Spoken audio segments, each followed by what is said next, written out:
Bom, gente, vamos ao nosso último vídeo dessa série de elegibilidades e de inelegibilidades e, como eu disse a vocês, agora sobre o parágrafo 9º do artigo 14 e a Lei Complementar 64 de 90, que trata das inelegibilidades. Por que eu vou falar dos dois?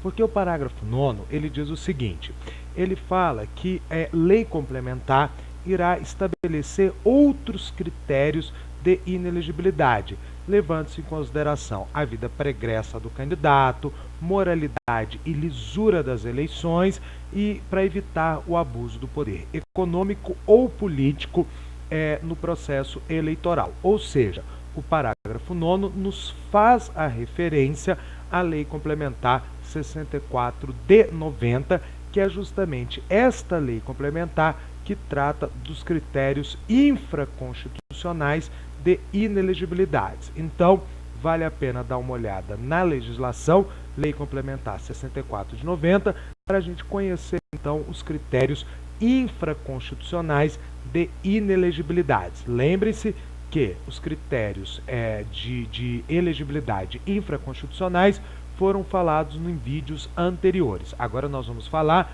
dos critérios infraconstitucionais de inelegibilidade. Entre parênteses, Lei Complementar 64 de 90. E essa lei, como a gente já viu, ela tem como função ou requisito essencial garantir justamente os critérios de garantir a moralidade e a lisura dentro do nosso processo eleitoral. Só que essa lei, até bem pouco tempo atrás, ela não tinha muita serventia nesses critérios de inelegibilidade, uma vez que os prazos ou eram muito curtos, por exemplo, você tinha prazos de 3 anos, e aí você faz ideia, por exemplo, no DF, que nós temos eleições de 4 em 4 anos, e a pessoa, por exemplo, ficava inelegível por 3 anos.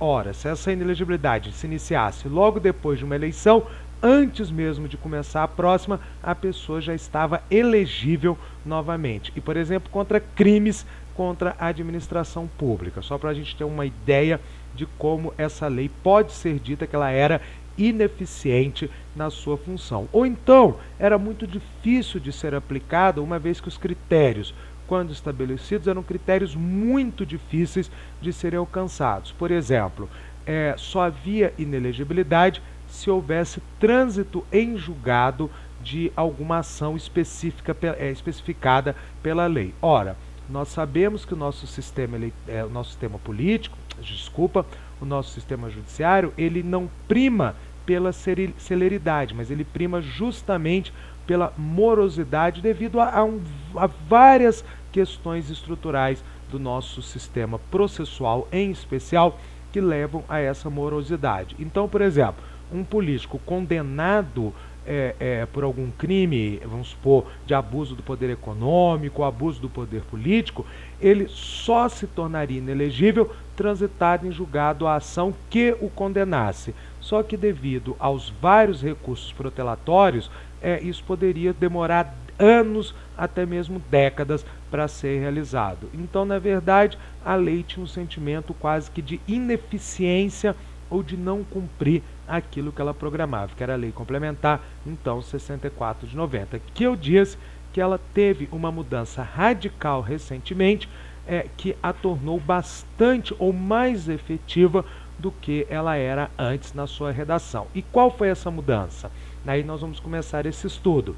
Essa mudança veio justamente daquilo que nós chamamos, ou popularmente chamamos, de Lei da Ficha Limpa. O que é a Lei do Ficha Limpa? Ela nada mais é do que a Lei Complementar 135 de 2010, que veio fazer ou trazer alterações na Lei Complementar 64 de 90, mudando a redação da 64 de 90 e tornando esta lei, a Lei das Inelegibilidades, mais efetiva. Hoje, nós temos vários exemplos de candidatos, por exemplo, a ficar no DF, no caso do Arruda, que foram impedidos de se candidatarem justamente por causa dessas modificações que foram trazidas pela Lei do Ficha Limpa na Lei Complementar 64 de 90, a Lei das Inelegibilidades.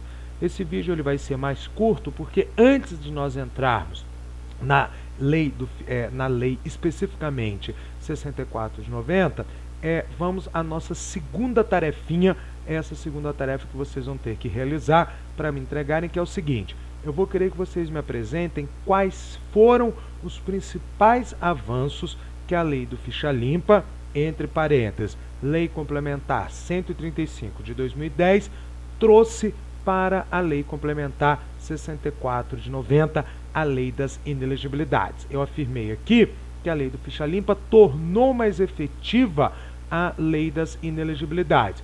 Se ela tornou mais efetiva é porque ela trouxe mudanças fundamentais. Então, eu queria que vocês me apresentassem ao menos 3 mudanças importantes na legislação que puderam tornar efetiva ou efetivar esses critérios de inelegibilidade na Lei Complementar 64 de 90. Vão dicas aqui. Primeira dica, a questão dos prazos de inelegibilidade, tá certo? Pesquisem essa questão, os prazos de inelegibilidade na redação atual da 64 de 90. A questão da inelegibilidade por órgão colegiado. E terceira dica, aí vai um caso nosso. Pesquisem o porquê do Roriz ter sido impedido de ser candidato em 2010, nas eleições de 2010, também motivado por modificações ou avanços na Lei Complementar 64 de 90. Então, com essas 3 dicas, deem uma pesquisada e tragam 3 inovações da lei do ficha limpa, a Lei Complementar 64 de 90. No vídeo da próxima semana, eu irei falar dessas inovações e tratarei especificamente desses critérios de inelegibilidade. Bom estudo a todos, boa pesquisa, e qualquer dúvida já sabe, me procurem na coordenação ou então me mandem um e-mail, valdir.put@udf.edu.br. Bom estudo a todos e até mais.